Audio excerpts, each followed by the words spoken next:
வணக்கம் மக்களே. வங்கி கணக்கை தேடி வரும் ரூபாய் 1000. இனி இவர்களுக்கும் மகளிர் உரிமை தொகை கன்ஃபார்ம். அரசின் செம பிளான். அதாவது உரிமை தொகை திட்டத்தின் கீழ் பலருக்கும் அடுத்த மாதம் பணம் வழங்கப்பட உள்ளது. கூடுதல் பயனாளிகள் அடுத்த மாதம் முதல் சேர்க்கப்பட உள்ளனர். இதில் அரசு தந்த வீடுகளிலும் வசிப்பவர்களுக்கு பணம் வழங்கப்படும் என்று அறிவிக்கப்பட்டு உள்ளது. அதாவது அரசின் திட்டங்களின் கீழ் வீடுகளை பெற்ற பலரும் இந்த திட்டத்தின் கீழ் மகளிர் உரிமை தொகை பெறுவது விண்ணப்பம் செய்ய முடியும். அரசு வீடுகளில் இருப்பவர்கள் அது அரசு ஊழியர்களுக்கான குடியிருப்பாக இல்லாத பட்சத்தில் அவர்கள் இந்த திட்டத்திற்கு விண்ணப்பம் செய்ய முடியும் என்று அறிவிக்கப்பட்டு உள்ளது. கலைஞர் மகளிர் உரிமை தொகை திட்டம் விரிவாக்கத்தில் இந்த முறை புதிதாக ரேஷன் கார்டு பெற்றவர்களுக்கு வாய்ப்பு வழங்கப்படும் என்று தகவல் வெளியாகி உள்ளது. கடந்த முறை விரிவாக்கத்தின் போது புதிதாக ரேஷன் கார்டு பெற்ற பலருக்கு விண்ணப்பம் நிராகரிக்கப்பட்டது. ரூபாய் 1000 பணம் பெறுவதற்காக இவர்கள் புதிதாக ரேஷன் கார்டு பெறுகிறார்கள் என்று கூறி அந்த விண்ணப்பங்கள் நிராகரிக்கப்பட்டது. ஆனால் இந்த முறை புதிதாக ரேஷன் கார்டு பெற்றவர்களுக்கும் வாய்ப்பு வழங்கப்படும் என தகவல் வெளியாகி உள்ளது. கலைஞர் மகளிர் உரிமை தொகை திட்டத்திற்கான அடுத்த கட்ட பயனாளிகள் சேர்ப்பு ஜூன் 4ஆம் தேதி நடக்க உள்ளது.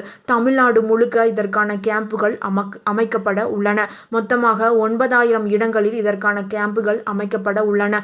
தமிழ்நாட்டில் தற்போது 1,25,00,000 பெண்கள் உரிமை தொகை திட்டத்தில் நேரடியாக பயன்பெற்று வருகின்றனர். இதில் கூடுதல் பயனாளிகள் சேர்க்கப்பட உள்ளனர். அதன்படி கூடுதலாக 10 to 15 லட்சம் பேர் வரை இந்த திட்டத்தில் பயனாளிகளாக சேர்க்கப்பட உள்ளனர். அதன்படி இந்த பயனாளிகள் எண்ணிக்கை 1.45 லட்சமாக உயர்த்தப்பட உள்ளது. அதாவது உரிமை தொகை திட்டம் ஜூன் மாதம் விரிவாக்கம் செய்யப்படும் போது அதில் கூடுதல் தளர்வுகள் கொண்டு வரப்படலாம் என எதிர்பார்க்கப்படுகிறது. அதாவது இப்போது இருக்கும் கட்டுப்பாடுகள் குறைக்கப்படும் வாய்ப்புகள் உள்ளன. அடுத்த வருடம் நடக்க உள்ள சட்டசபை தேர்தலை மனதில் வைத்து முக்கியமான பல தளர்வுகள் கொண்டு வரப்படலாம் என்று கூறப்படுகிறது. இந்த மகளிர் உரிமை தொகை திட்டத்தில் குடும்ப தலைவிகள் அல்லாதவர்களுக்கு பணம் கிடைக்கும். அதாவது ஒரு வீட்டில் அப்பா 2 மகன் 3 மகள்கள் இருக்கிறார்கள். யாருக்கும் திருமணம் ஆகவில்லை, அம்மா உயிரோடு இல்லை என்றால் வீட்டில் உள்ள 21 வயது நிரம்பிய முதல் பெண்ணுக்கு பணம் தரப்படும். அவர் குடும்ப தலைவி இல்லை என்றாலும் மகளிர் உரிமை தொகை மூலம் பணம் வழங்கப்படும் என்று அரசு தெரிவித்துள்ளது. அந்த விண்ணப்பத்தை பரிசீலித்து அவர்கள் தகுதியானவர்களாக இருந்தால் அது ஏற்றுக்கொள்ளப்படும். இதன் மூலம் மீண்டும் நிராகரிக்கப்பட்டவர்களுக்கு வாய்ப்பு வழங்கப்படும் என்று அறிவிக்கப்பட்டு உள்ளது. அதே போல விவாகரத்து பெற்றவர்களுக்கும் மகளிர் உரிமை தொகை கிடைக்கும். அவர்கள் தனி ரேஷன் கார்டு பெற்றுள்ள நிலையில் கண்டிப்பாக உரிமை தொகை கிடைக்கும். அதே போல கடந்த முறை சில ஆவணங்கள் சரியாக இல்லாத பெண்களுக்கும் பணம் வழங்கப்படும். அரசின் வேறு நிதிகளை வங்கியில் பெறக்கூடிய பெண்களுக்கு இந்த திட்டத்தில் இப்போது என்று இல்லாமல் எதிர்காலத்திலும் வாய்ப்பு வழங்கப்படலாம் என்கின்றார்கள். மாறாக ஆவணங்கள் சரியில்லாத பெண்கள் இனி திருமணம் ஆகி குடும்ப தலைவி ஆகும் பெண்கள் ரூபாய் 1000 பெறுவதற்கு விண்ணப்பம் செய்யலாம். அடுத்த சில நாட்களுக்கு பின் திட்டத்தை விரிவாக்கம் செய்வது தொடர்பான அறிவிப்பு வெளியாகலாம் என்கின்றார்கள். அப்போது விடுபட்டவர்கள் விண்ணப்பம் செய்யலாம் என்று அறிவிக்கப்பட்டு உள்ளது. ஒரே வீட்டில் 2 பெண்கள் இருந்தால் அவர்கள் 1000 ரூபாய் பெற விண்ணப்பிக்கலாமா என்ற கேள்வி பலருக்கும் எழுந்துள்ளது. இதற்கு தமிழக அரசு விதிகள் என்ன சொல்கிறது என்பதை பார்க்கலாம். அதாவது உரிமை தொகை திட்டம் விரிவாக்கம் செய்யப்பட உள்ளது.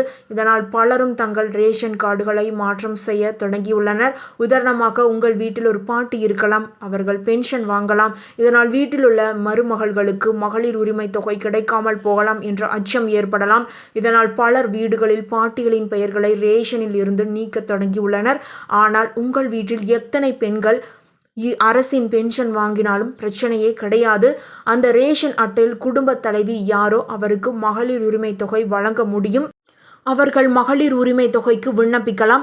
ஆனால் அவர்கள் பென்ஷன் பெறக்கூடாது. அதாவது குடும்ப தலைவியாக இருப்பவர் பென்ஷன் பெறக்கூடாது. அதேபோல் அவர்களின் கணவர் அரசு வேலை செய்யக்கூடாது.